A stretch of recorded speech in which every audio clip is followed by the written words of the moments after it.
ബീറജി, ഈ അടിയന്തര പ്രമേയം കൊണ്ടുവരേണ്ടിയിരുന്നില്ല എന്ന് പ്രതിപക്ഷത്തിന് തോന്നും എന്നതാണ് ഈ കാഴ്ചകളൊക്കെ 12 മണി മുതൽ 2 മണി വരെയുള്ള അല്ലെങ്കിൽ 2:30 മണി വരെയുള്ള കാഴ്ചകൾ നിയമസഭയിൽ നിന്ന് ബോധ്യമാക്കിയത്. റജിക്ക് അങ്ങനെ തോന്നിയോ?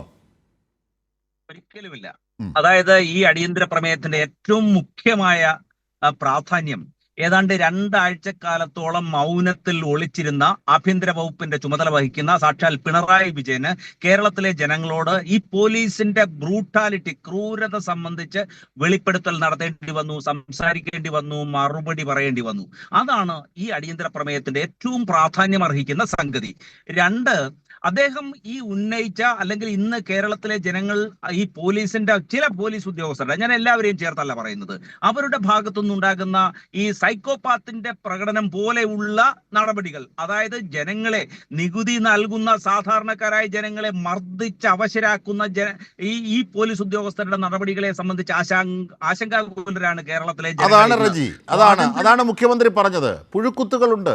അത് എല്ലാ കാലത്തും പോലീസിലുള്ളതാണ്. ഏറ്റവും കൂടുതൽ പീഡനത്തിനിരയായത് കമ്മ്യൂണിസ്റ്റുകാരാണ് UDFിൻ്റെ ഭരണകാലത്ത്. എന്തിന് റോജി എം ജോണിന് പോലും പറയേണ്ടി വന്നു, കരുണാകരൻ്റെ പോലീസ് ഇപ്പോഴത്തെ മുഖ്യമന്ത്രി പിണറായി വിജയൻ അന്നത്തെ MLA, കൂത്തുപറമ്പ് MLA മർദ്ദിച്ച് അവശനാക്കിയ കാര്യം റോജി എം ജോൺ എന്ന കോൺഗ്രസ് നേതാവിന് പോലും പറയേണ്ടി വന്നു. ഇവിടെ റജി സൂചിപ്പിച്ചൊരു കാര്യമുണ്ട്. അതായത് 1-2 പോലീസുകാർ കാണിക്കുന്ന കുറ്റം അവർക്കെതിരെയല്ലേ നടപടിയെടുക്കാനാകൂ. അവിടെയാണ് KT ജലീൽ ചോദിച്ചത് പ്രസക്തമാകുന്നത്. എന്താണ് KT ജലീൽ പറഞ്ഞതെന്ന് താങ്കൾ ഒന്ന് കേൾക്കണം. അതായത് രാഹുൽ മാങ്കൂട്ടത്തെ പോലെയാണോ മുഴുവൻ കോൺഗ്രസ്സുകാരും? അല്ല. രാഹുൽ മാങ്കൂട്ടം സ്ത്രീ പീഡനം നടത്തിയെങ്കിൽ അത് രാഹുൽ മാങ്കൂട്ടത്തിൻ്റെ മാത്രം പ്രശ്നമാണ്. കോൺഗ്രസ്സിലെ മറ്റുള്ളവരാരും അങ്ങനെയാണെന്ന് പറയാനാകില്ല. PK ഫിറോസ് തട്ടിപ്പ് നടത്തിയെങ്കിൽ PK ഫിറോസ് മാത്രമാണ്, PK ഫിറോസിൻ്റെ പേര് മുഴുവൻ ലീഗുകാരും അങ്ങനെ ആകാൻ പറ്റുമെന്ന് പറയുന്നുണ്ടോ? അങ്ങനെ പറ്റുമോ? KT ജലീൽ ചോദിക്കുന്നു.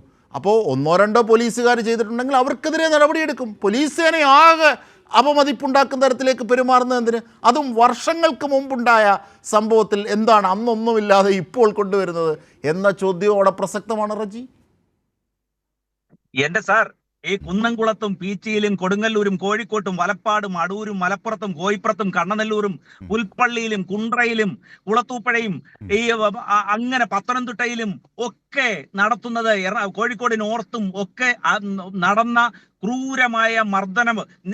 ഞാൻ പറയുന്നത് ഈ മർദ്ദനം എന്ന് പറയുന്നത് നിരപരാധികളെയാണ് മർദ്ദിക്കുന്നത്. അത് സംബന്ധിച്ചാണ് പരാതി ഉയരുന്നത്.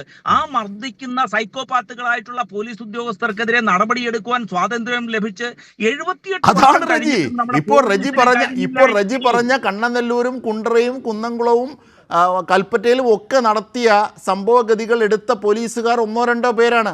അവർക്കെതിരെ നടപടി സ്വീകരിച്ചു. ആയിരക്കണക്കിന് പോലീസുകാരുണ്ട്, 100 കണക്കിന് സ്റ്റേഷനുകളുണ്ട്.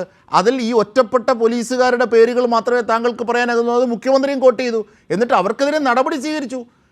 മാത്രമല്ല 144 പോലീസുകാരെയാണ് പിണറായി വിജയൻ സർക്കാർ വന്നതിന് ശേഷം കുറ്റക്കാരെന്ന് കണ്ട് പിരിച്ചുവിട്ടത്.